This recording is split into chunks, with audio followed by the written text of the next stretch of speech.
Welcome everyone to the October 22nd City Council work session. We have 2 items today. First up is the South Willamette Special Area Zone. And we have our Assistant City Manager, Sarah Maderi, heading up today. Right? Thanks, Mayor. Yep, I am here today for John Reese, who's in Chicago, presenting with Mary Spieldy at a conference on community colleges and downtown partnerships. So I'll just turn it over to Robin Hostick. That was good. Thank you, Mayor. Thank you, Council. We're here today to provide an update on the the area planning pilot project, and we're getting close to a really big milestone. And that milestone is creating a draft special area zone for the South Willamette area. What we'll do is show you how this work lines up with community values and Council's goals and specific direction to do this work.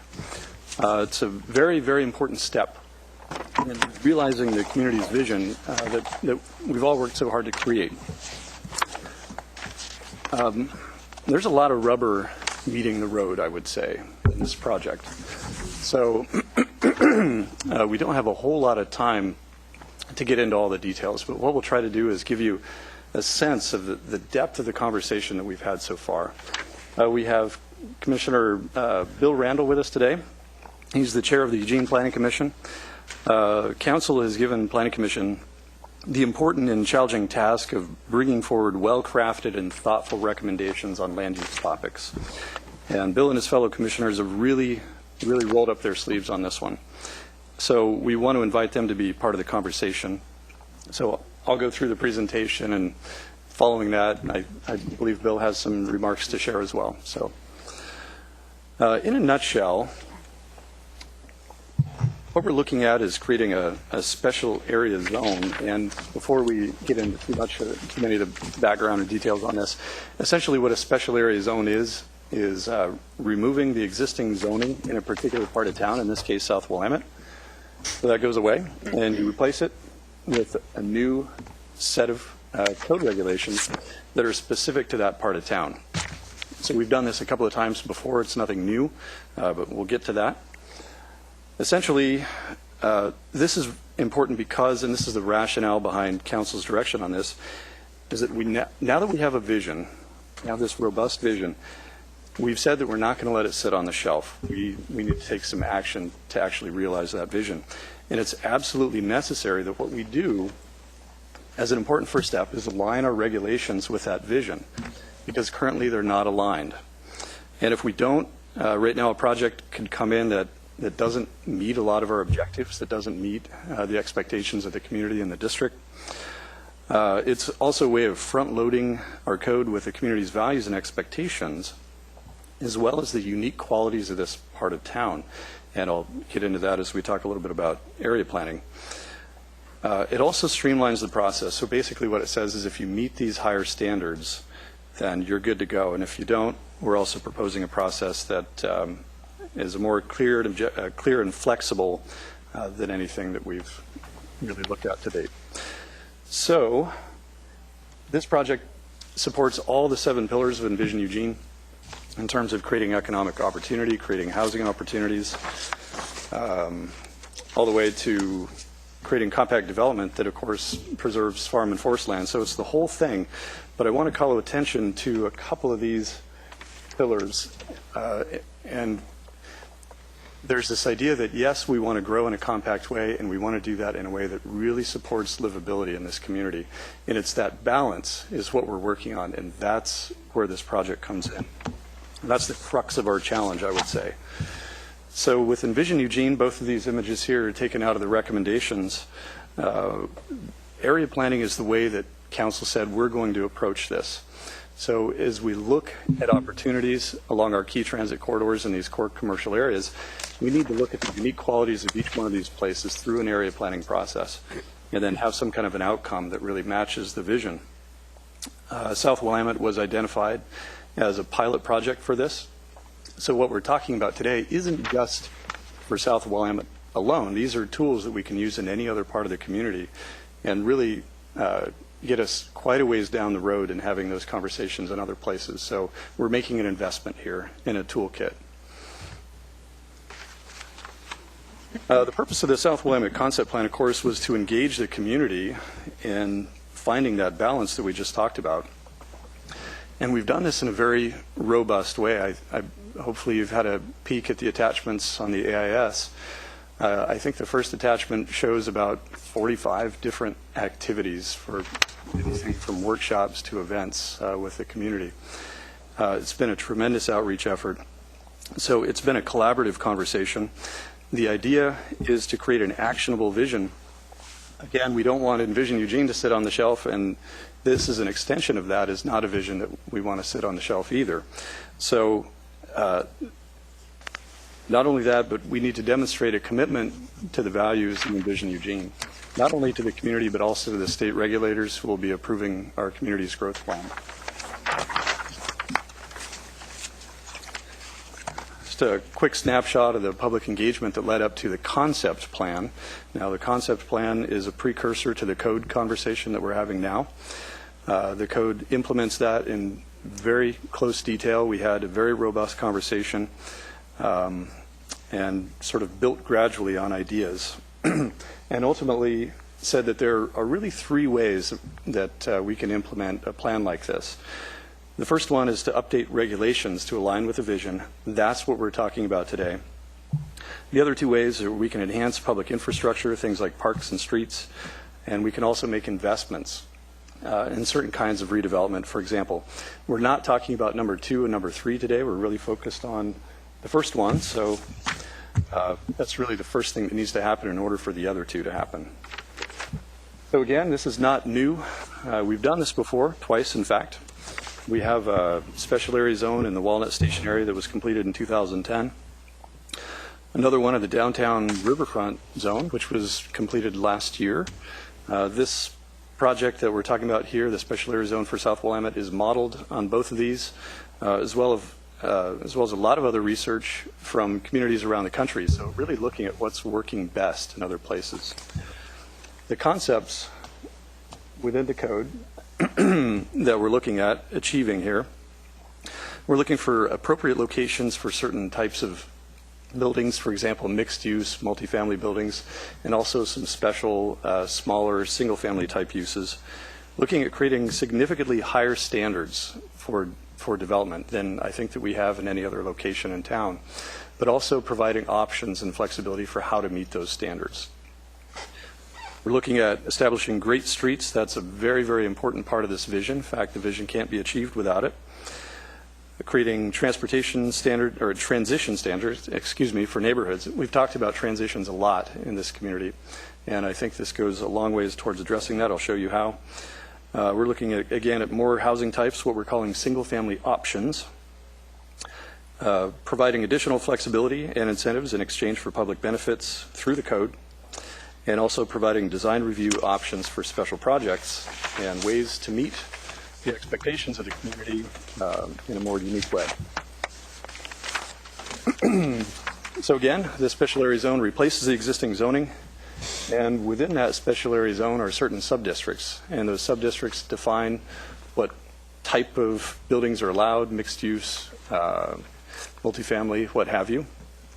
And what's being proposed in the code is a very close reflection of what we talked about extensively through the concept design process, with some modifications based on what we've heard from the community during this discussion. Each subdistrict will have special standards. We looked at the qualities of buildings and in particular how the buildings relate to the street. That's important. And also we've looked at this idea of creating a menu of options to comply with the different standards. So all of that is built into the code. This image right here is just an example of some of the imagery and some of the tools we've used to communicate with both the community and the Planning Commission about the concepts in this code. And we can't go through all these because there are many, many different diagrams like this that we've talked about. But they've been very well received. I think it helps people understand what we're talking about. And we want to be very clear and very transparent about what we're looking at. So these are new tools in our toolkit of just how we talk about these projects. The proposed code also looks at, again, as I mentioned, that interface between the building and the street. This is where the magic happens in creating a walkable, livable community. So it's very focused on this. This is just an example of another a local place that's working very well. and how the features that are characteristic of a place like this can also be carried forward in other parts of the community. And we have ways, and we're exploring ways in this code to do that. So I want to spend a little bit of time talking about Willamette Street. And with the community, we've been very clear over many different meetings that we're not talking about the travel lanes in this project, and we're not talking about that today either. That's a separate project. Council's is asked to look at the 3-lane option as a test. What we're talking about here is the street side realm. So again, the interface between the buildings and the street, and what we can do to make sure that moving forward, that's going to work for the community and to work for this vision. I also want to point out that all the options that we looked at for the street side edge, all of them work fine with whatever is decided for the travel lanes, whether it's 3 lanes or 4 lanes. They all work fine with the edge. So in talking about what makes a great street and what's really needed for South Willamette Street in this district and what the community wants, there are a variety of characteristics that are important to a successful street. And these really have to be in place. If you don't have these characteristics, you don't have a great street. The challenge in South Willamette is that we just don't have enough room to do all those things that the community needs us to do. So shortly after the concept plan discussion, we had a robust conversation about what are our options. It was a very frank, open conversation about, well, do we need more right-of-way? What does that look like? How can we set things up for the future so that when new buildings do come along at some point when the market is ready, they'll be in the right location so we can do what we need to do on the street. There was very strong support for what here is option 3, which includes a wider sidewalk and on-street parking. So that's the option that we've been proceeding with. If we don't do this, this image is what we would be looking at. This would be the best case scenario for Willamette Street as it's configured today. The buildings would be required to come up to the street. You don't have any room for a wider sidewalk and any of that activity and on-street merchandising. You also don't have any opportunity for on-street parking, which is not only critical for protecting that street side realm, making a comfortable space for pedestrians, but also for the success of businesses along that street.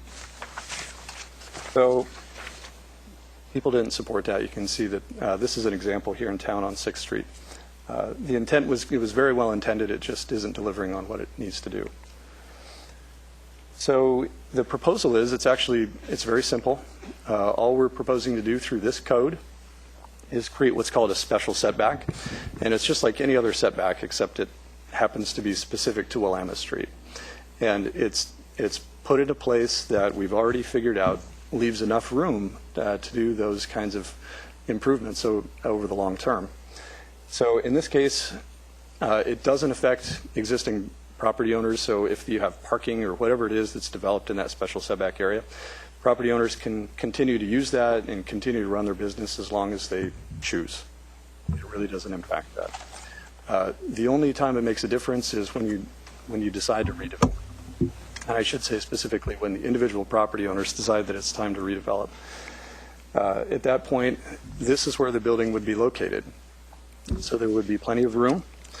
And the property owner, we're also building in an option in this code proposal.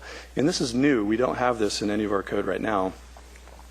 To be able to create that long-term street side realm to support the success of their project. So if you have retail uses down below and you need or want that on-street parking, you can do that.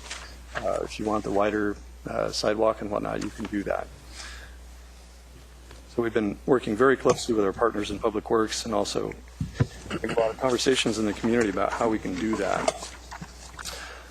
Transitions, a few words about this. There's several different ways that we address transitions through the code. One of them is, as you can see in the diagram up above, is just to concentrate the more intensive uses right along the corridor and then taper off very gently towards the existing neighborhoods.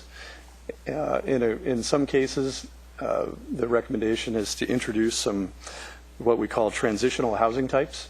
For example, in the lower image, you might have row houses or some other housing type that's more compatible with mixed use or multifamily housing.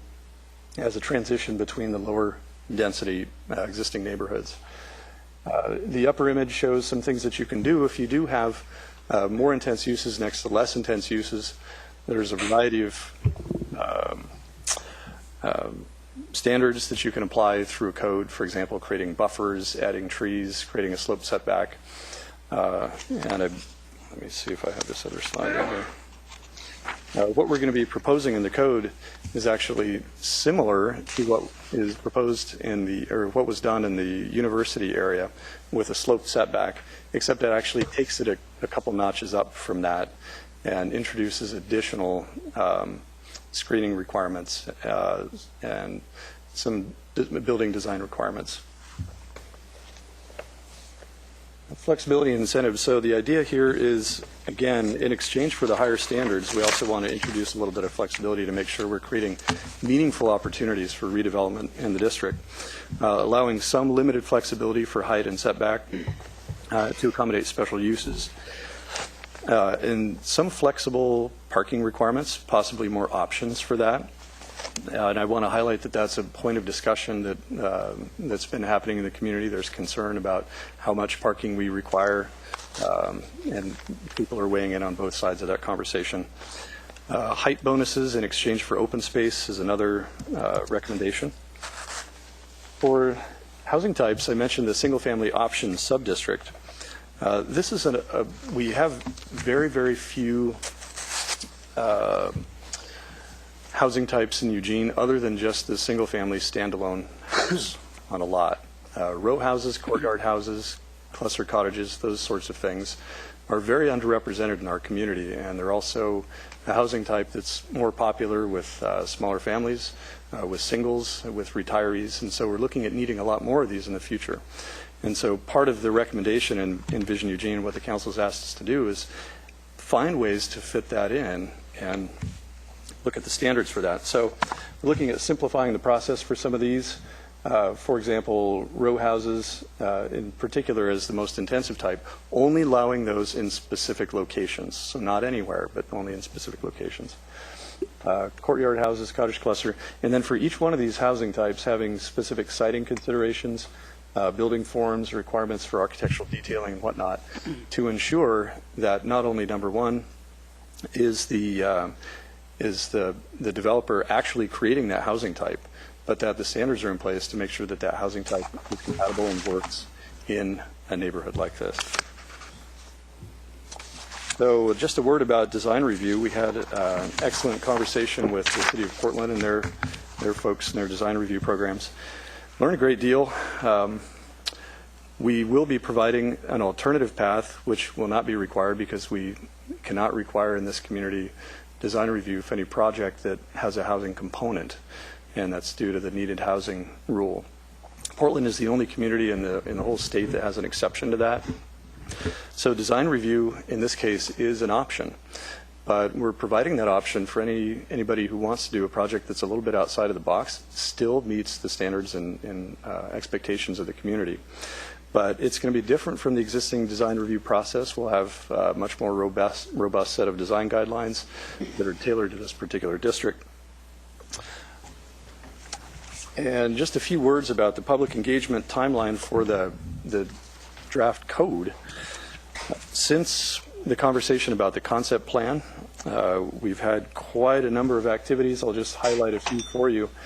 First of all, we talked about the street as being beyond the travel lanes. Not only did we have a conversation about options, but we had a lot of pretty detailed conversations with property owners about what are the impacts, the potential impacts, and the potential opportunities that are created by looking at those street side options. We worked specifically with three different property owners, owners of Eugene True Value Hardware, the Turtles and the Loft, and also the Eugene Coin and Jewelry Shop, because they're all in slightly different situations along Willamette Street. How would these affect the property? And then close the loop with those folks and used some of what we learned through that, what we called a shared learning process, because we didn't necessarily know what the effects would be either, to help inform the conversation moving forward. So that worked really well. We've also been having some conversations with the owners of Capella Market, which is more in progress. And the exciting thing about doing this kind of collaborative work with folks in the community is that we learn a lot by taking a hypothetical situation and asking what-if types of questions. And what we learn directly informs the recommendations in the code. And so that's true throughout. This is just an example. We've used a lot of surveys and questionnaires to help guide the recommendations. There's many, many more of these online, lots of reports and whatnot. We also partnered with the American Institute of Architects to take a look at the draft code concepts from a design standpoint to say, are these going to achieve what we think we will? Are these raising the bar for design? And the other question is, will these potentially inhibit projects that a developer might want to do or a designer might want to create? And so that has been very helpful as well. Over the summer, we've had a lot of activities, and the idea here is to raise awareness about this project and to answer as many questions as we possibly can. So the staff has been very available to all the neighborhood associations in the area. I've gone to lots and lots of meetings, all the neighborhood picnics. In fact, we had a presence there with tables and sharing information. Have even gone door to door to businesses along Willamette Street to share information and raise awareness. Partnered with the South Willamette Art Walk project to do kind of an intervention that raised awareness about walkability along the street and all kinds of other events. A couple of recent ones, we had special workshops with the property and business owners to talk about the street and answer questions. And we also had a very large community workshop to go into quite a bit more detail about the things that we just talked to you about here briefly. And then we still have an open house with the Planning Commission. Here's just a little bit of conceptual highlights to the process that we're working through with the Planning Commission, who's been a partner at the table throughout this whole process, starting with the code concepts and right up till now. So finally, here's just a little bit of the recent kind of previous next steps. Next steps for us at this point would be winter of 2015, working with the Planning Commission on that actual code language and providing a recommendation to council ultimately, and probably in spring of 2015 is what we're shooting for. So this will be coming to you for a decision at that point. And with that, I'd like to turn it over to Commissioner Randall to share some thoughts. Well, thank you, Robin. And first, I'd like to thank the mayor and the council for allowing me the opportunity to share with you about our Planning Commission's consideration of the South Willamette Design Code. As Robin mentioned, the South Willamette Concept Plan was developed over a 2-year period from 2011 to 2013. And it had intensive neighborhood and stakeholder input. And the Planning Commission, we voted unanimously to implement that plan in 2013. Now we're refining the concept plan into the actual design code. And since approval of the plan, the Planning Commission has continued to take a very active, hands-on role in crafting this new code. As a community, we've had about 45 public events, presentations, and surveys, as Robin has mentioned, and other outreach activities. And in addition to those, the Planning Commission's had 18 work sessions on the project to date, including 11 since May of this year, that have focused on further developing and refining the draft code. We anticipate wrapping up our preliminary review at our November 10th regular meeting. And following that, we will continue to be closely engaged in public outreach and deliberations to bring you a final draft of the proposed code. I wanted to give you this background to make you aware of the incredible amount of time and effort that's being invested in developing this code. Our hope is that by vetting these ideas and concepts in the South Willamette area, we can establish a code that can be a model for our future. Not only are we looking at the uses and the feel of South Willamette area, we're carefully considering the community's desire for a walkable district, proper transitions between uses, overall heights and massing of buildings, and parking, and how all of those mesh together. We also recognize that the vision will not be realized overnight. It'll be a slow and incremental process, and this code we're proposing will lay an important foundation for our community's vision to emerge over the next 20 years and beyond. But our desire is to put enabling codes and protections in place to encourage and allow these concepts to happen, and to happen in a careful, neighborly way as Eugene grows. As part of Envision Eugene, we have committed to keeping the multifamily housing within our current UGB, with a focus not only on the downtown area, but on key transit corridors and commercial areas. And the South Willamette area has the potential to be a model for our community goals for single-family options, multifamily housing, as well as mixed uses along Willamette Street. Our hope is that the investment we've made in this pilot project will give us a tremendous head start and a much better toolbox, as Robin has mentioned, when the time comes to do area planning in other parts of town. So with that, I just wanted to bring you up to date on our process at the Commission.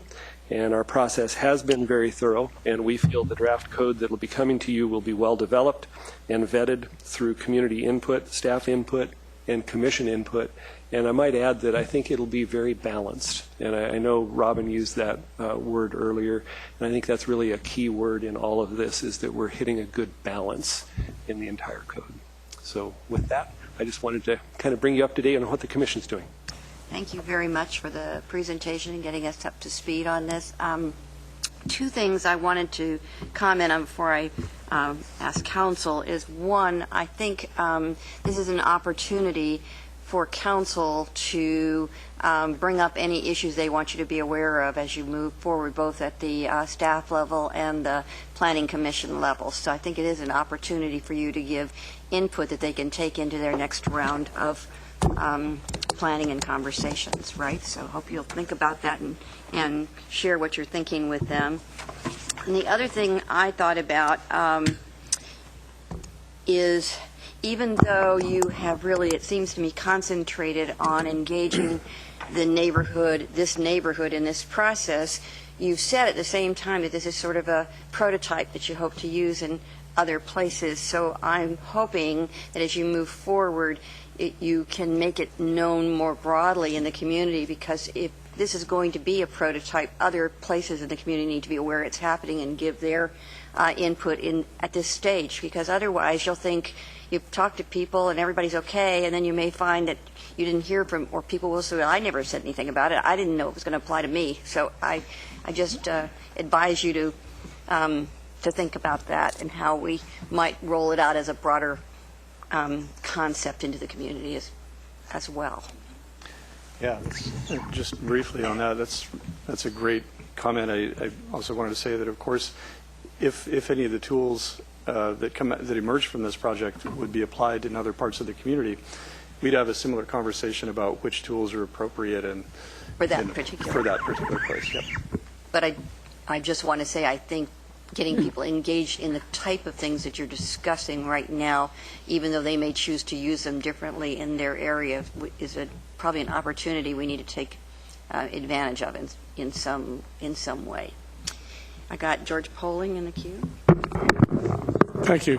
Great presentation, and thanks, Robin, and to all the staff that's worked on this, the Planning Commission, and all the hundreds of people within the community that got and took the time to get involved in drawing this up.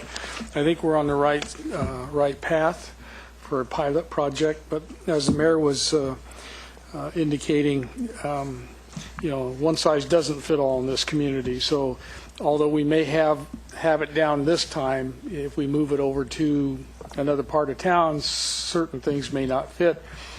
I just hope we're not going to go through a 2-year process for each individual area. I think we can take this as a basic starting point, if approved, and say, okay, this is what we've done so far.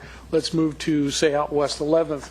How can we apply this, get the people involved, and saying this is your starting point. What recommendations do you have to make it work better in this part of town as opposed to South Willamette? And then the other thing you were talking about,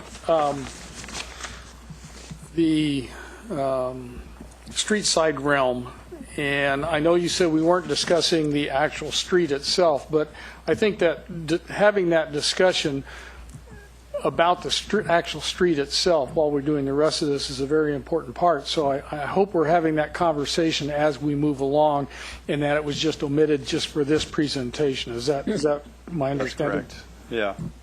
Okay. All right. Very good. Thank you. Okay, Chris?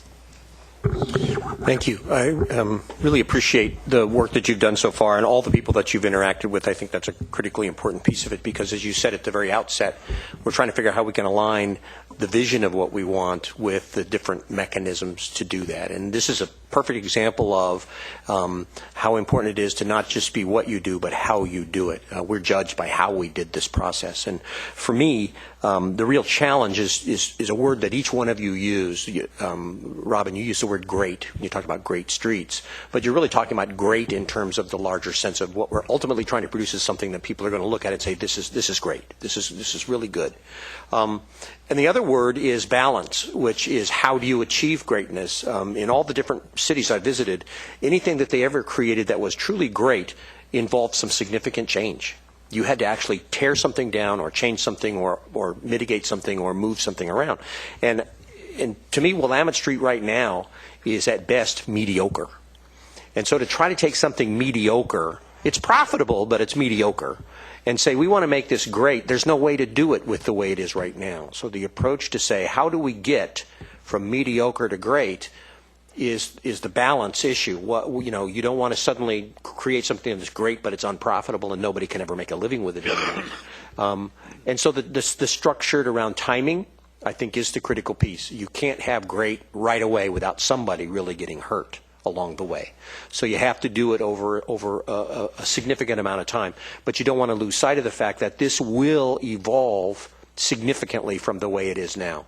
And we're going to have to just bite the bullet and say it's going to be a lot different, but we're going to try to time it in such a way that that difference doesn't wind up hurting anybody. That's the balance that I think is most critical for us as a council, is to say we recognize we need to evolve, we recognize we need to change, but we can't leave a string of bodies and businesses along behind us as we get there. And that, I think, will be the critical balance that will be most important, at least to me, is how do we achieve that greatness, but not at the expense of people as we go. And I think it's possible to do. We just are really smart about it, and we can get there. But I don't see that there's a conflict, and so it gets back to my original point, is how you do it that almost becomes more important than what you do in this process. So I've got Claire, and then Mike, and then Alan. Thank you. Thanks very much for the presentation. I think it's pretty exciting to see this come to fruition and all the public input that you've gotten and the, I think, very smart approach to how we look at the design concepts and do the step backs and all the details that you shared with us. I don't see any problems or anything missing other than really agreeing with the mayor's suggestion. We've labeled it the South Willamette project, so some folks who live in other parts of the community may be like, well, that's South Willamette's deal, what does that have to do with me? So trying to find a way to expand the interest and share with folks that this is building a prototype that we can use in other neighborhoods. And I'm especially interested in seeing that be successful. We've got the MX going in on 6th, 7th, and then 11th, and that's going to create real changes at the streetscape level along that route. So we'll need to be looking at those areas in terms of these kinds of ideas exactly. My only thing was I was a little bit confused by the next steps slide and the timeline. I tend to think of winter as coming at the end of the year instead of the beginning. So when you said winter 2015, you didn't mean a year from now, you meant January and February of 2015. Okay, just wanted to clarify that. Thank you. Half full, half empty. Mike? Thank you, Mayor. Guys, thank you very much for all the hard work. That's got to be a heck of a project. A couple of pieces. One, you may know the answer to this. I don't. You probably do. If not, I saw Mr. Henry over there somewhere, and here he is. As of today, I know you don't want to get too much into the transportation part of this, but issues about livability and high-quality livability in our land use process are almost always intertwined with questions and issues about transportation. So, and a part of that makes sense because while I live in the far end of North Eugene, I go down to South Eugene all the time. If I'm looking to find the best place to get a used book, or I want to buy a gold coin, or if I want to have the best baked beans in town, there's only one place, and those are all in South Willamette to go and do. So how many people would you say, expressed as a percentage, how many people walk and bike on that part of Willamette as opposed to drive right now? What's the percentages today? Well, I couldn't even speculate on that. I'd have to ask somebody who has the numbers on that. Chris? You don't have even a speculative guess after all of the studies? Sure.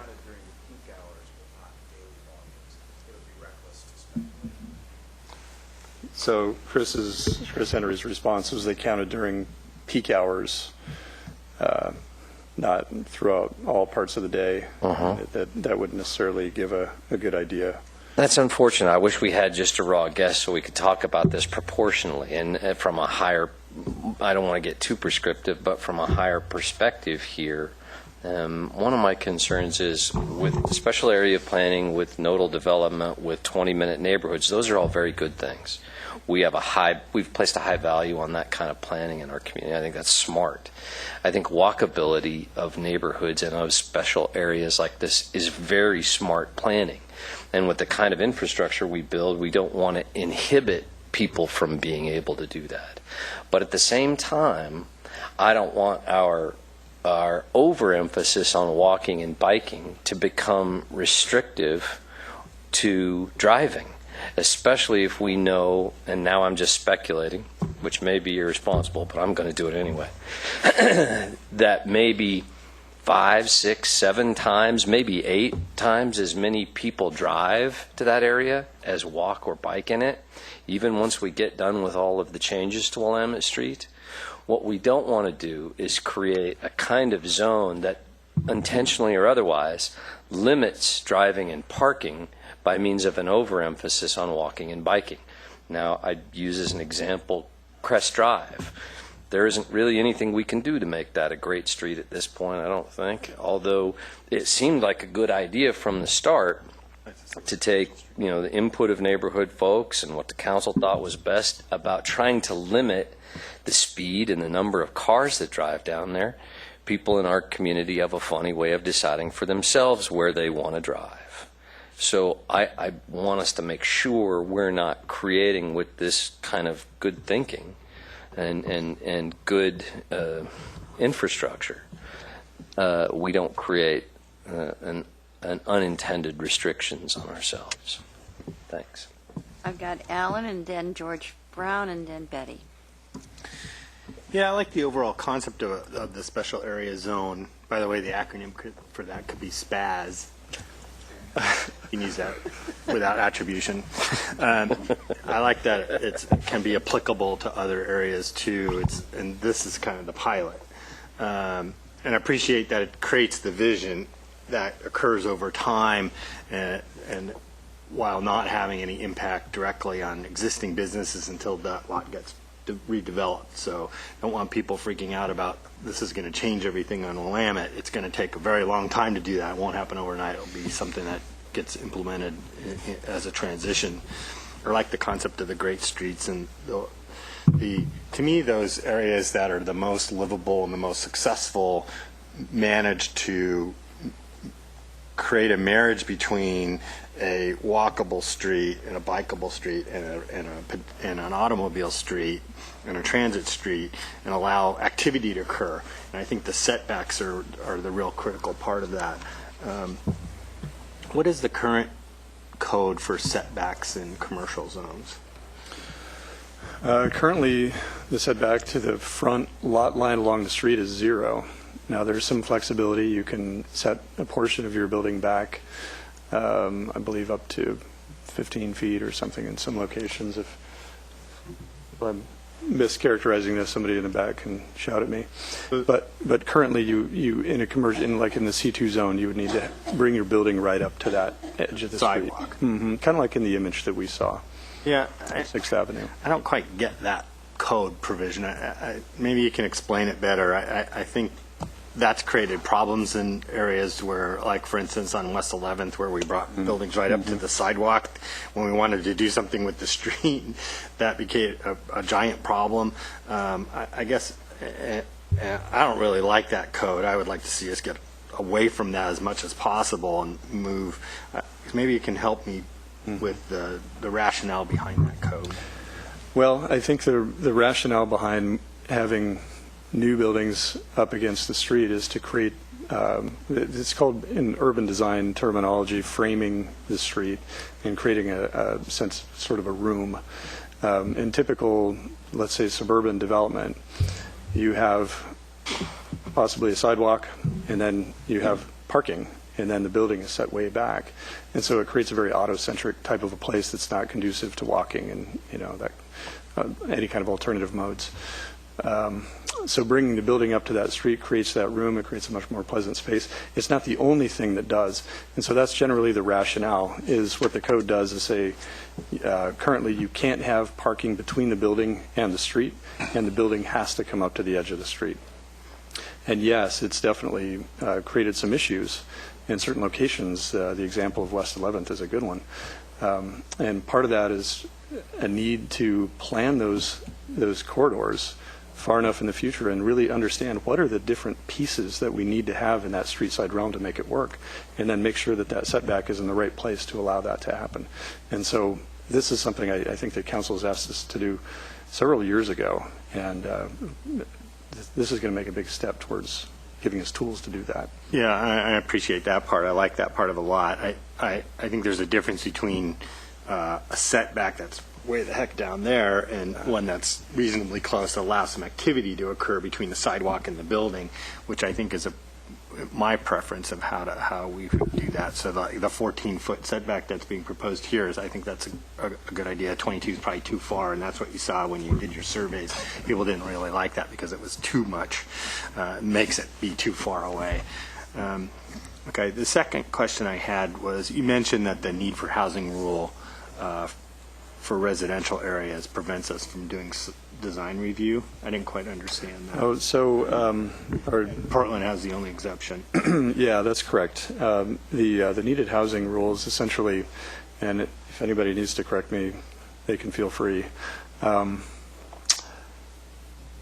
Given that we're required to accommodate a certain amount of growth inside our urban growth boundaries, the idea at the state was not to put such stringent restrictions on development that you would actually prevent housing from happening.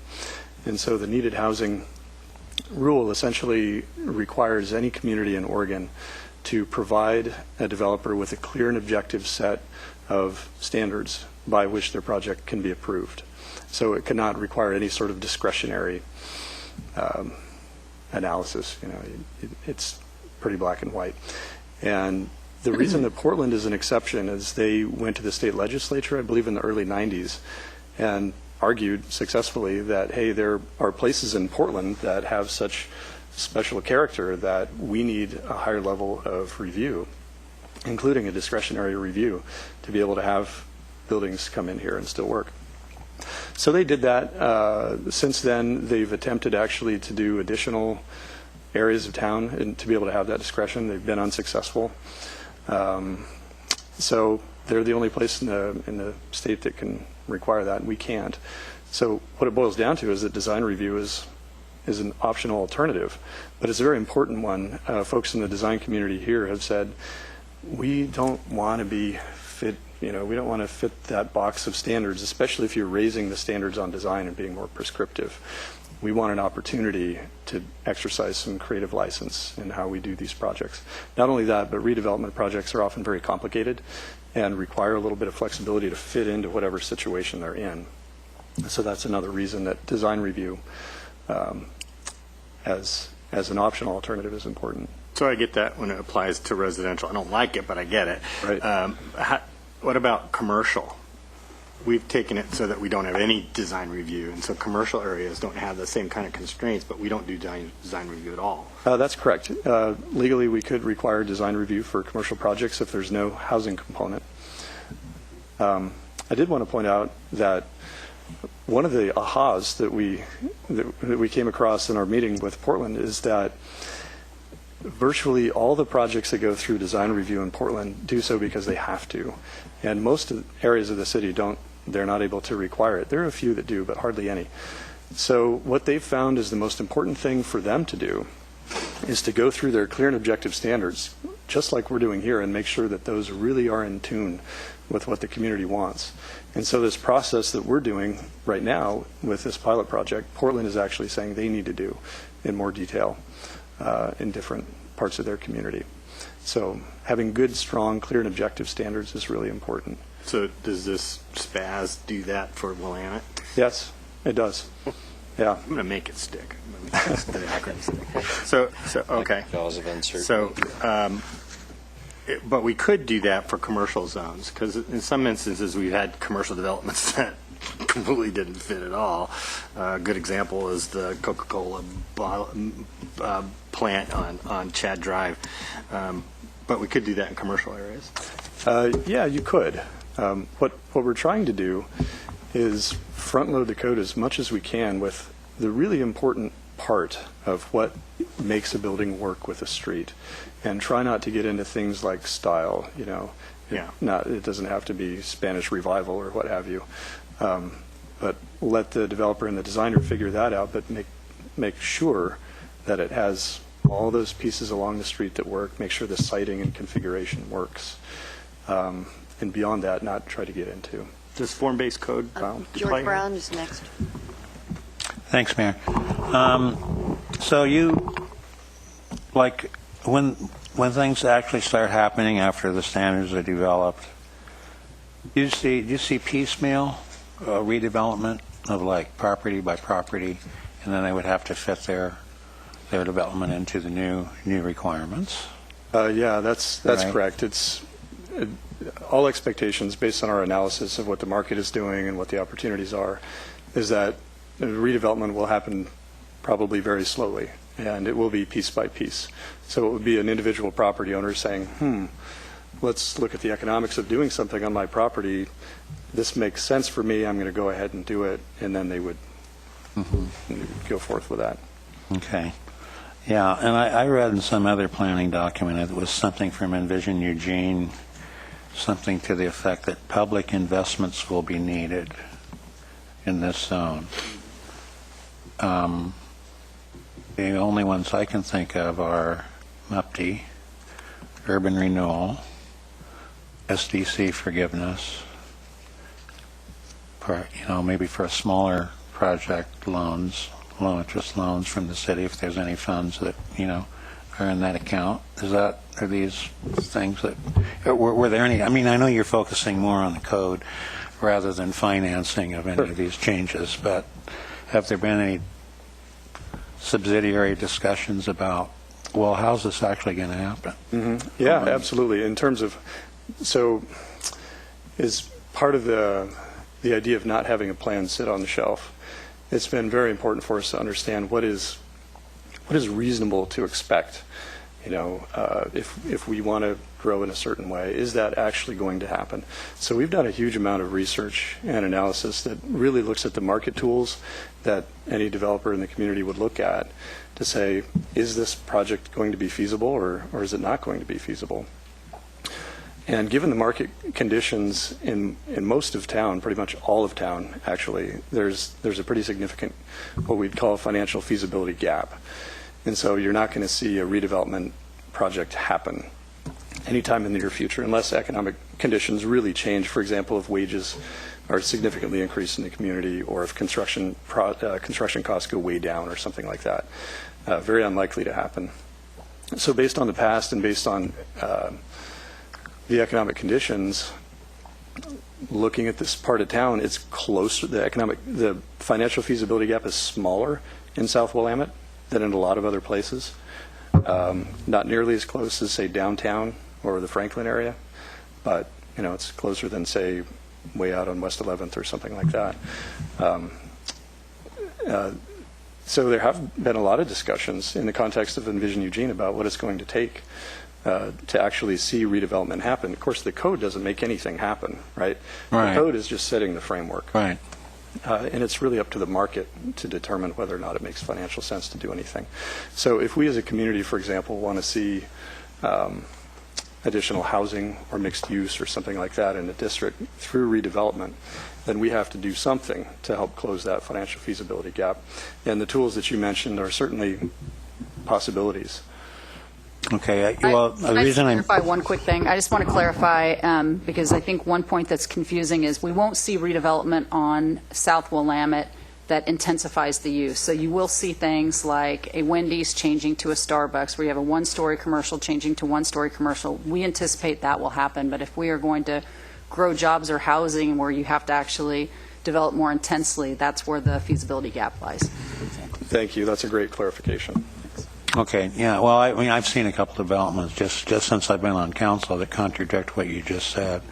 I've seen two apartments built and a commercial building built on Willamette at the southern end of this boundary, and they were redevelopments. They had to tear down a building to build the new one, and they didn't receive any public investment. I just like to point that out.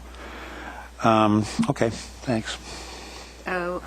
We're 5 minutes over into the next topic time, but I want to give Betty her turn, and then we'll wrap things up here. Thank you for giving me my turn. You're welcome. Happy to do it. You're talking about 24th to 30th mainly, right? Correct. I think it's actually 22nd to 32nd. That's right in 22nd, there. okay. Yeah. I'm pretty familiar with that area because I've shopped at a lot of those places. I remember a walkability workshop. Was that in 2000 or 2004? You know which year? I it don't was? recall. It was one of those years. I remember I was in the 2005, if I recall. 05. Because I think I was mayor. But I was in the middle of a campaign. I had to leave it to go walk door to door. But anyway, I remember that there was a lot of talk about walkability, but nothing changed. One thing has changed in that whole area that did make it more walkable. That's the stoplight at 25th, which now makes it possible to leave your car on one side of the street and shop on the other side without killing yourself. It sounds to me as if this all depends on most of it depends on bankruptcy or death. Right? I'm not sure I follow. Well, there aren't that many empty spaces Oh, on if you Willamette mean Street. I meant somebody has to die or go bankrupt before the property is available. well, or they could just choose for financial or other reasons to redevelop. But to your point, yeah, it's fully developed Okay. already. I know that people to the west of this area are very worried.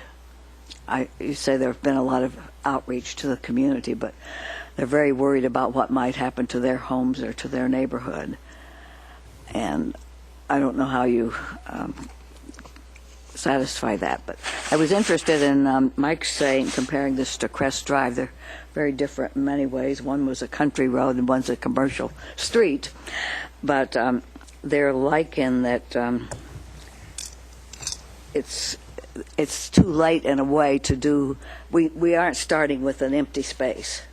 Crest Drive was already too narrow and things were built too close. You couldn't decide what you wanted to do with that exactly.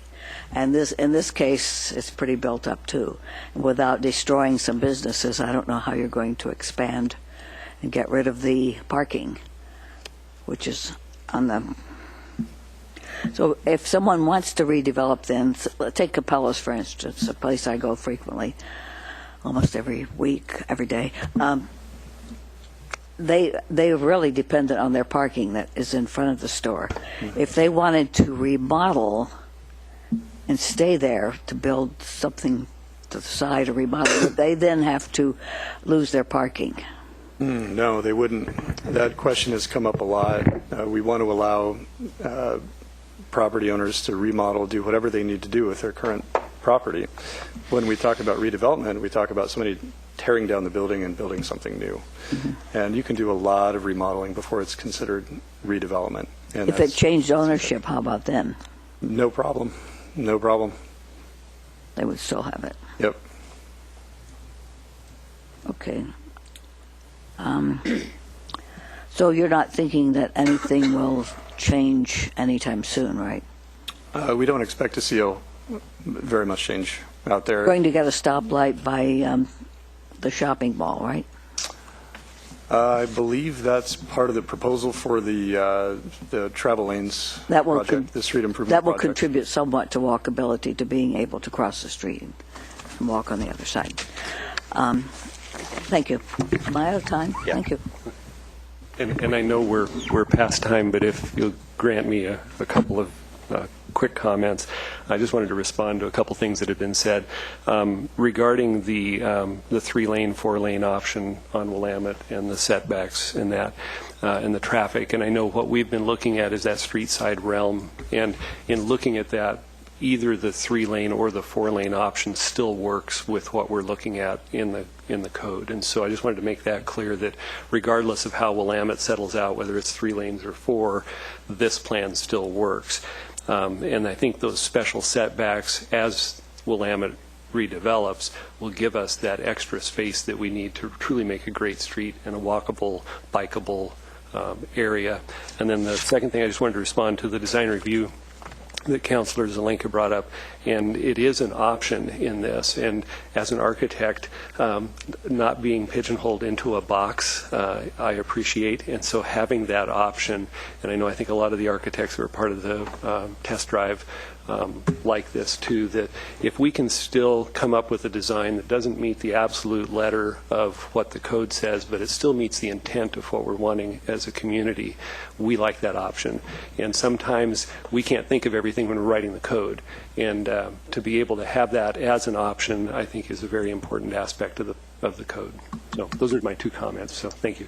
So I'm going to wrap it up now, and thank you very much for the presentation. And I think probably, I don't know when you'll be back to have further conversation, but my sense is there would be more questions coming as you move through this. Okay. Yeah. Thank you.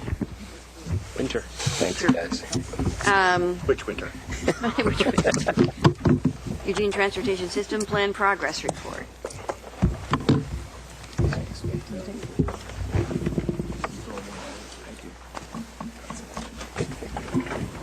Start. I'd heard that some of the graphics may not have reproduced well, so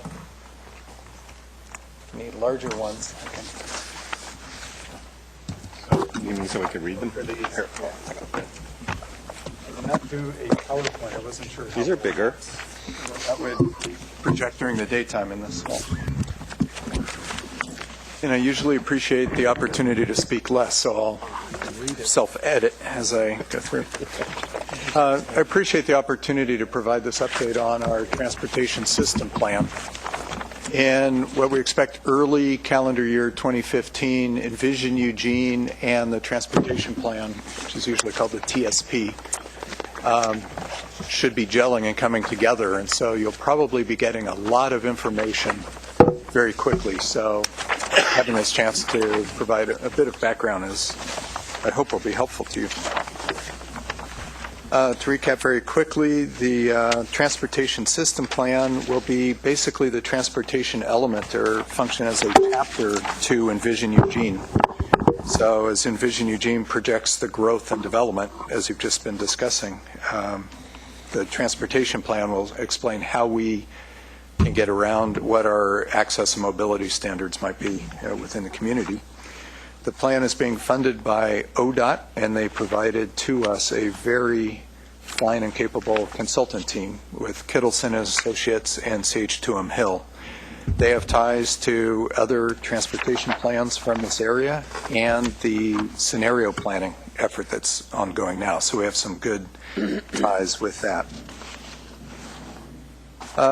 We started the whole process with forming what we called the Transportation Community Resource Group. So it was an outgrowth and an expansion of Envision Eugene's Community Resource Group.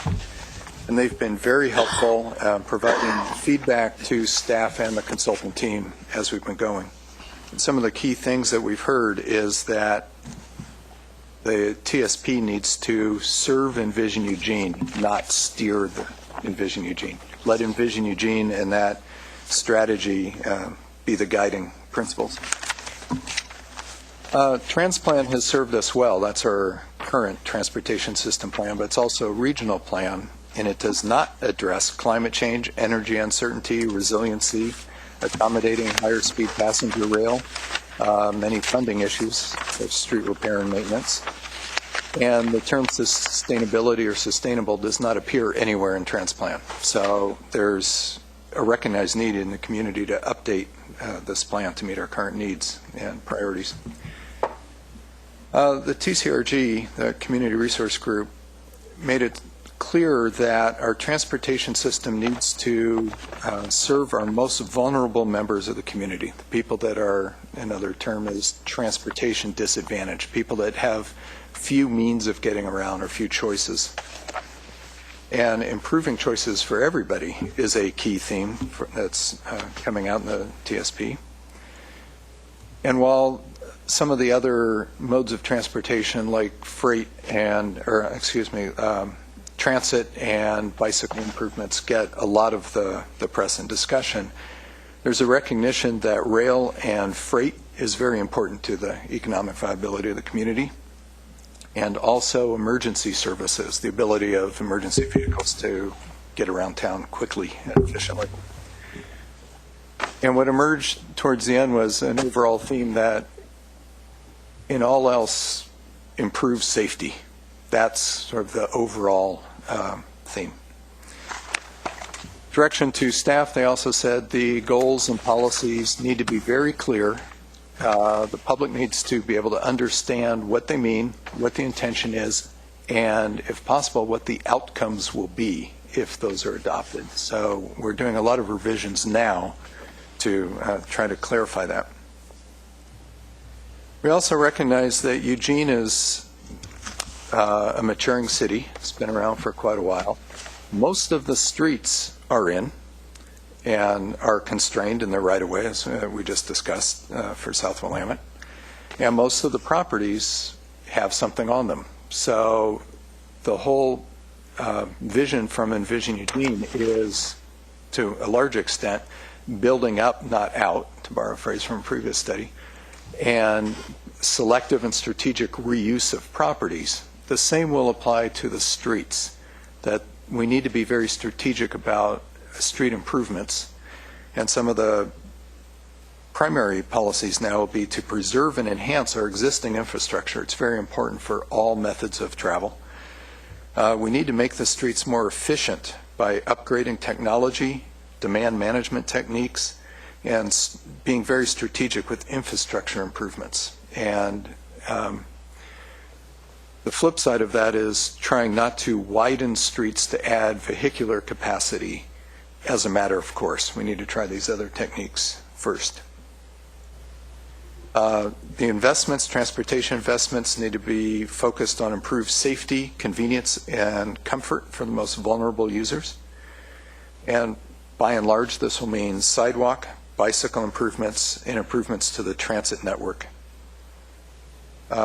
The investments, and actually one of the aha moments for me in this whole process has been the transportation system plan is basically a funding strategy.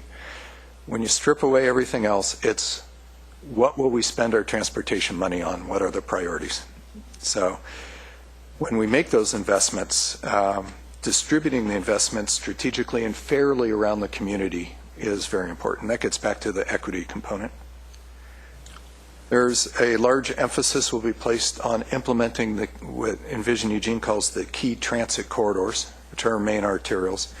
And the item right before this with South Willamette Street is one of those examples. The TSP will promote planning many of these corridors. I think 5 are planned. And I appreciate Councilor Polling's comments earlier about the need to be able to get in and do some of this planning more quickly than we have in the past. So being inclusive and expansive in our outreach, but also getting done quickly so we can actually implement this vision will be very important. We'll recognize the need to continually review and update our design standards, both I think for buildings, but also for the streets. What type of, as an example, what type of bicycle facilities are appropriate for the different streets? And that knowledge and technology is changing very rapidly even as we're doing this planning process. The discovery that bike lanes may add a facility, but they won't be perhaps as inviting as we need to get more people using that mode in certain corridors. So protected bike lanes or separated bike paths are becoming more the state of the art. So we need to continually be reviewing and updating our standards to accommodate that. Let's see, I'll skip ahead here in the interest of time. What we have now, and what were included in your packets, we have, and you've seen the very earliest version, draft goals and policies. We've got a lot of public feedback on those, and they're being substantially revised. The themes, I think, will stay similar, be reorganized, but the intentions will remain the same and be improved. What's new and significant are the complete streets policy, a philosophy of planning our streets to accommodate all methods of travel and not just primarily for automobile. And again, the emphasis on the frequent transit networks or key transit corridors, depending which plan you read. And we have decided that the pedestrian and bicycle master plan that Eugene had will be fully integrated into the transportation plan. And so it may disappear as a separate document as we currently know it. We have a list of projects, which are primarily construction projects and a few key studies that we need to do over the next 20 years if we hope to meet our goals. And based on that, we are doing cost estimates, what it would cost to build that. We are doing revenue forecasts, and soon we will have those together to review. And those cost estimates are being fed into a review of our systems development charges that are going on. And Patrick Cox, one of my colleagues who's working primarily on that project, or he's the principal planner for it, is here if you have questions on the SDC revisions today. We are updating our arterial and collector street classification map, and that will lead to an update of the plan. I mentioned the design standards that will come, but also where new collectors may be needed within the community to complete the street network. And Peggy Kepler, another colleague, may be here. I haven't seen yet. But for questions, hope to have an expert on that.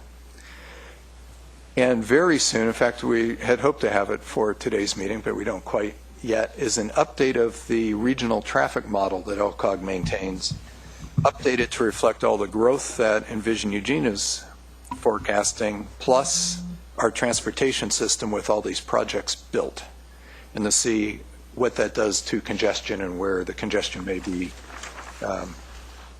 Well, it will be worse in some areas, we expect, but give us an idea about how tolerable that congestion may be.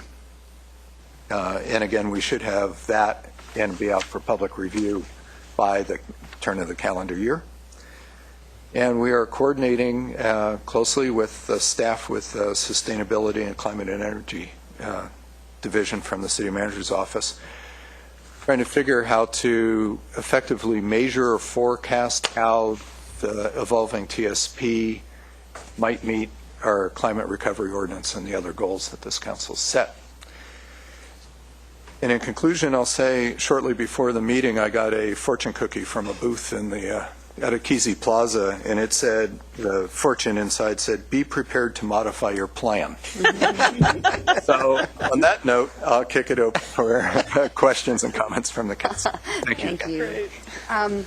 One of the things that I think I really appreciate reflection of our council goals throughout this presentation a great deal, and makes me think about how we're going to take this information once it's done and how that will play back through regional decisions, because we've had some things on the books for many years and they just continue to stay on the books year after year with no changes and no reflection of the changing circumstances. So how that's all going to come together is of interest to me. And the only other thing I wanted to say is I also, and I've heard Alan actually say this a lot of times too, is I think what we need to think about is the information that we have in terms of demographics and how transportation is changing in terms of how it's used by people and what kind of reflection that has on the choices that we make.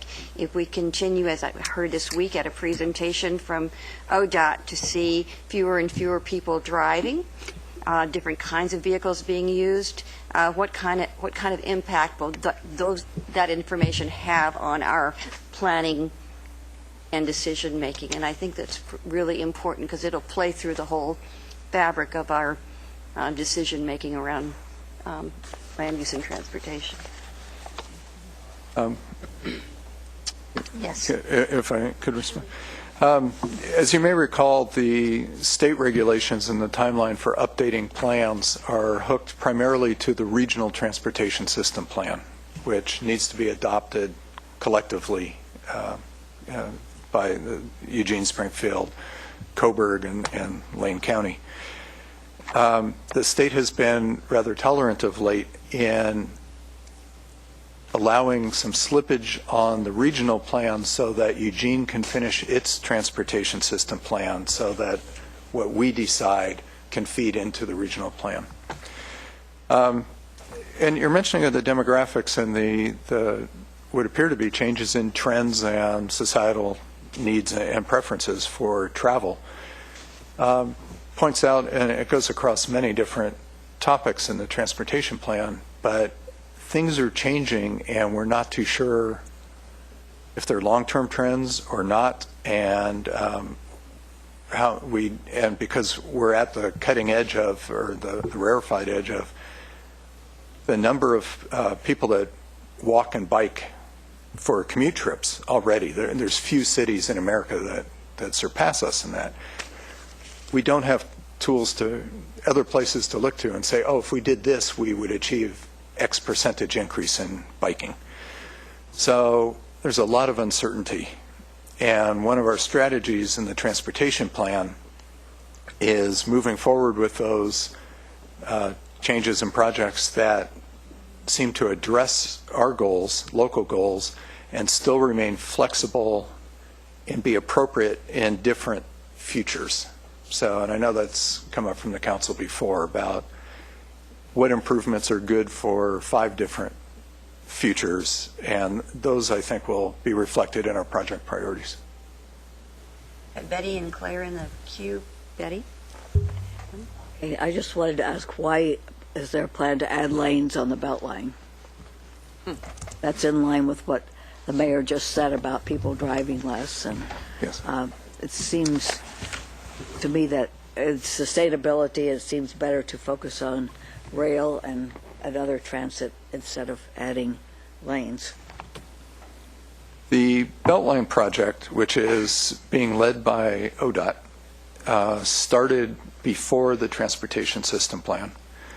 There are a variety of objectives that project had and the reasons that it's moving forward. So capacity is one concern.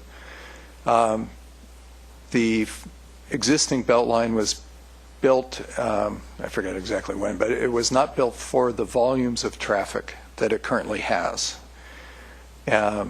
So there are some safety issues. The Beltline as it exists does not meet a lot of the design standards for on-ramps and off-ramps.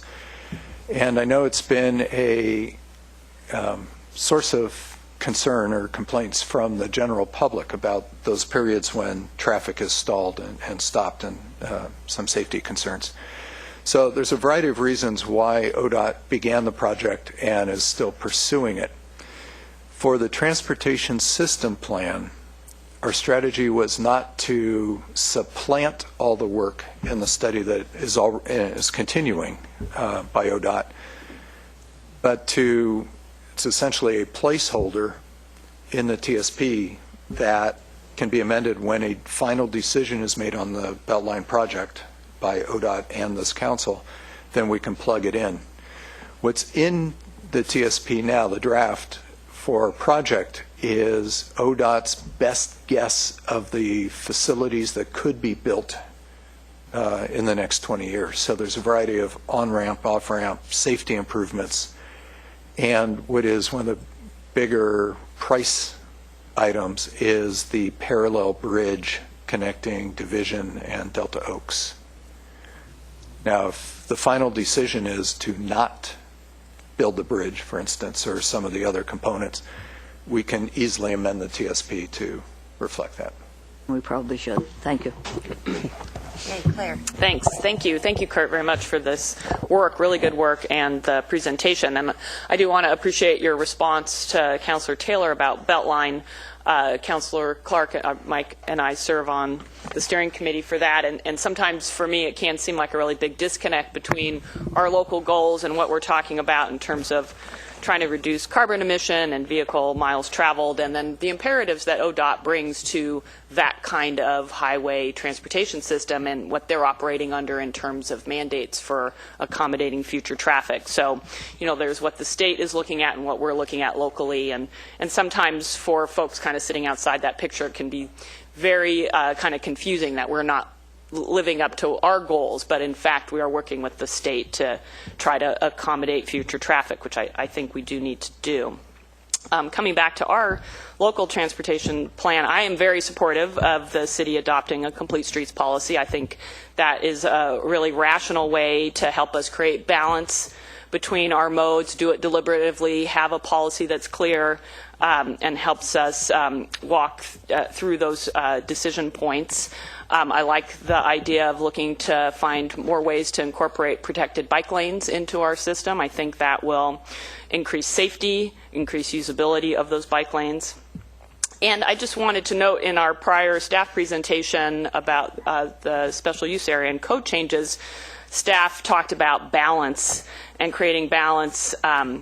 And I think that's the right approach to be thinking about in our multimodal transportation system as well. We're starting to move away from a system where everything is designed solely to be advantageous for cars. And just as an aside, back to that prior conversation, Betty asked a question about if a place like Capella is redeveloped and would they be able to keep their parking. I've seen presentations from other cities where they did these kinds of code amendments and they brought the building closer to the street and the sidewalk, and the parking was just on the other side of the building. So you still had that connectivity, you still had all the parking spaces, it just created a more walkable environment for the street sidewalk side of the neighborhood.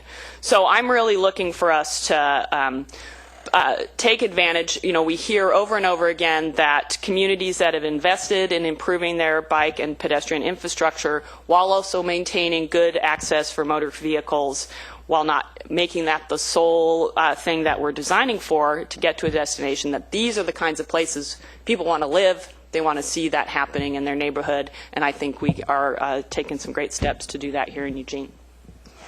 Alan. Yeah, to follow up on something the mayor said and something I've said numerous times, especially around scenario planning and other things, is that I think it really behooves us to make sure that the transportation system plan, the TSP, is real for people.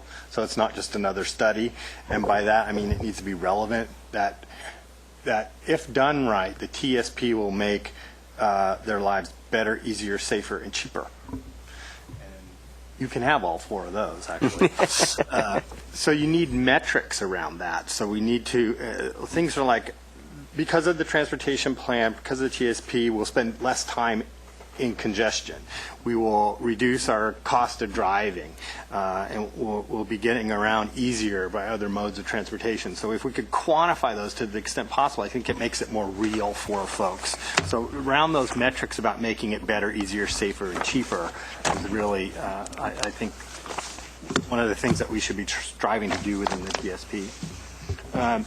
Question I had for you, Kurt, is how will the TSP link with the climate recovery ordinance, the lane livability project, and the scenario planning to reduce greenhouse gases? So all those things are kind of working together, and I guess I'm wondering what specifically are the metrics that we'll have that the TSP will allow us to know if we're meeting our goals of the climate recovery ordinance, or for instance, how will we tell if we're meeting our goals that are for increased modal splits that's embedded in the pedestrian bike master plan?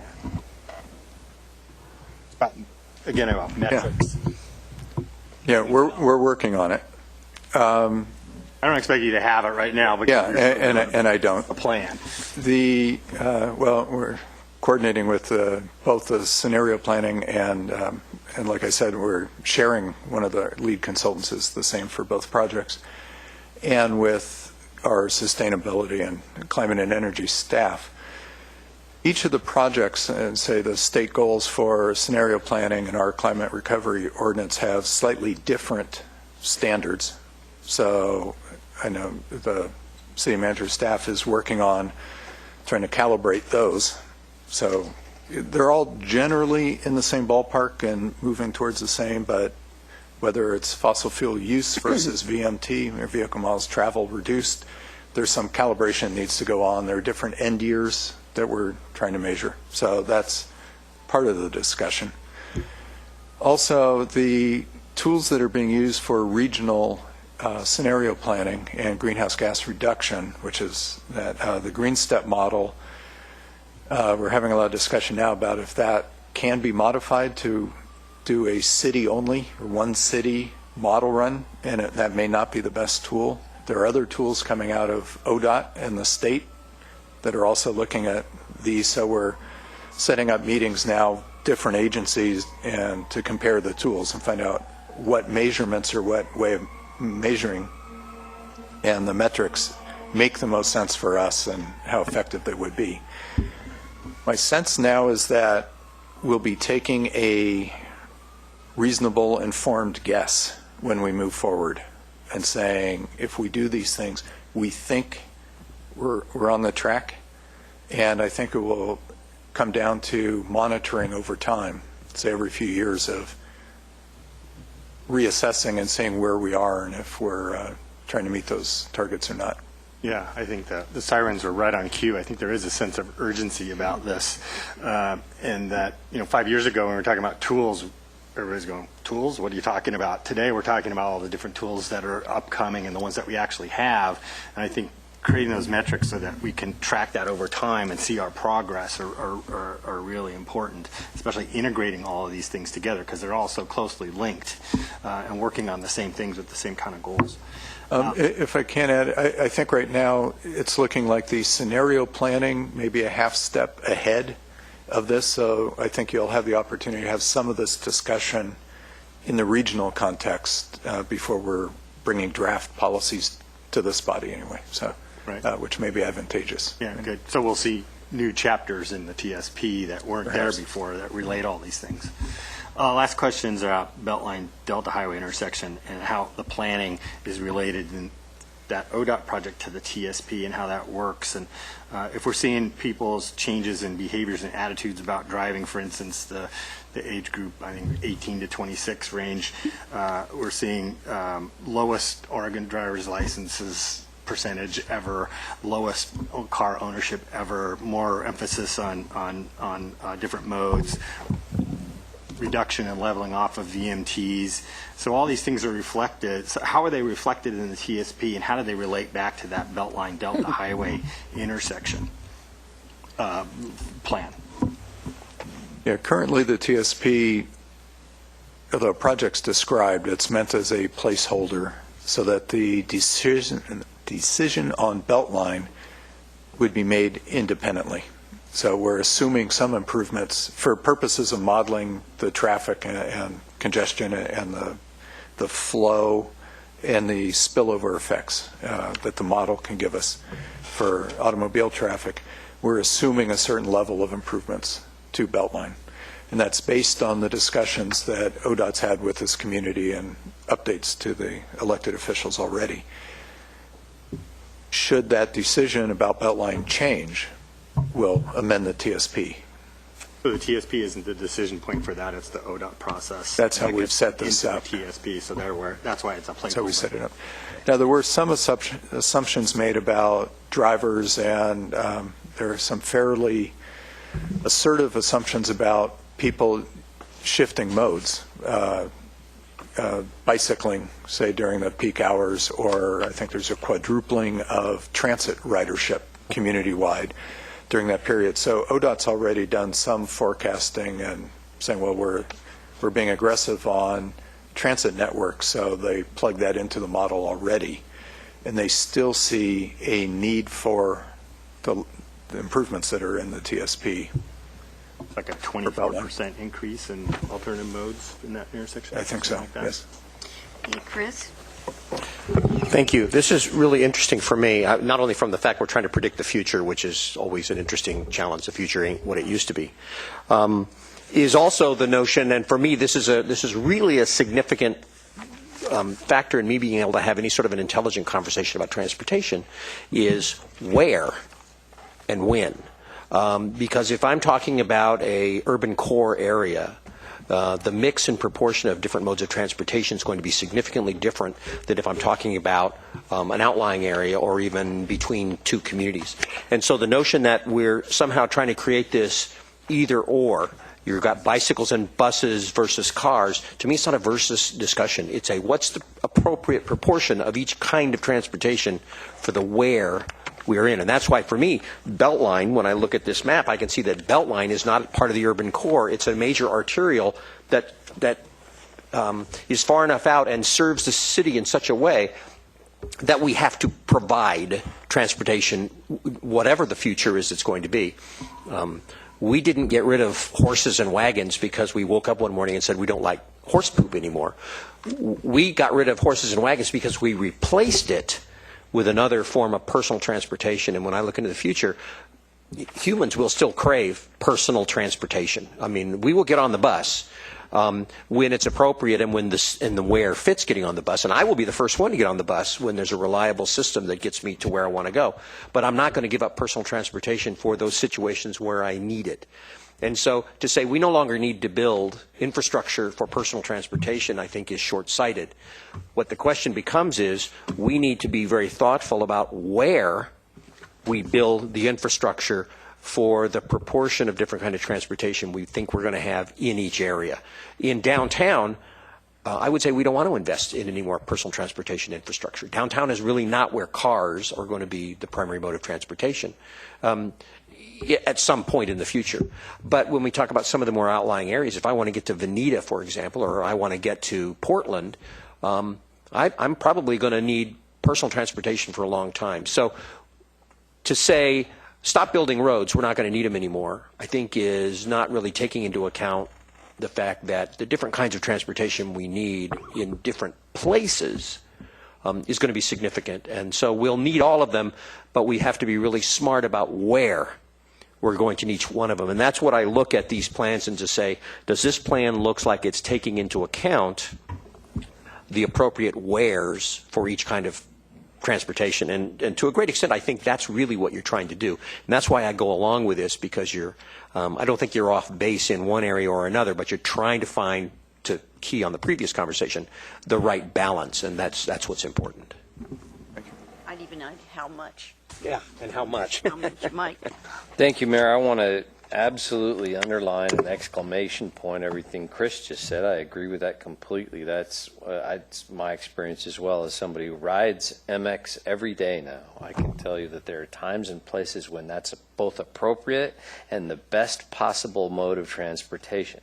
And I can tell you at the same time, to tie some other comments together, that expanding the capacity of Beltline is critical.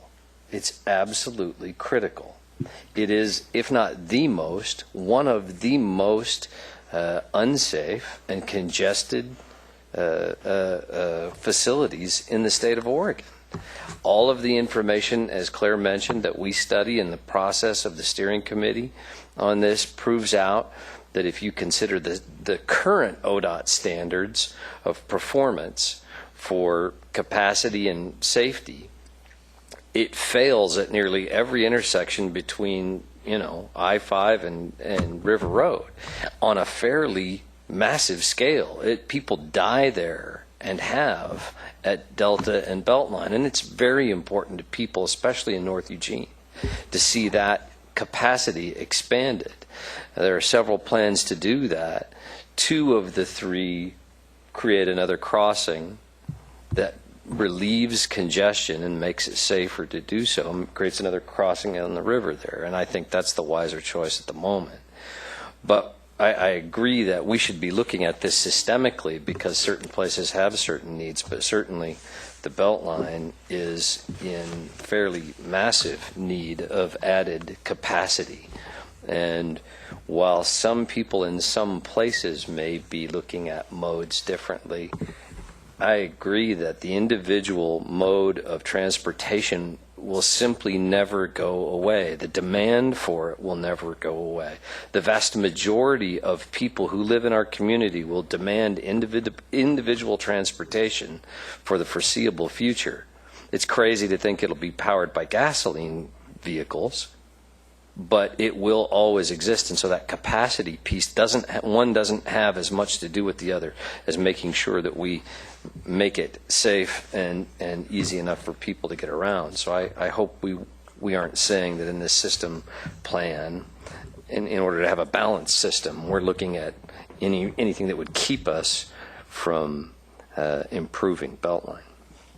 I think we're ready to close up. I thank you so much for your presentation. The only comment I would make about that is I certainly think that just about everybody agrees that Beltline needs improvements, both And fixing. in fixing. Yeah. I think everybody agrees with that. The question is, at this point to me, is whether ODOT is really yet taking into consideration those demographic changes that could affect how much gets built and what kind of changes are made to it. So, thank you all. Well, they're paying for it, too, so Yeah. they're going to tell us They've what not we're doing and then tell us.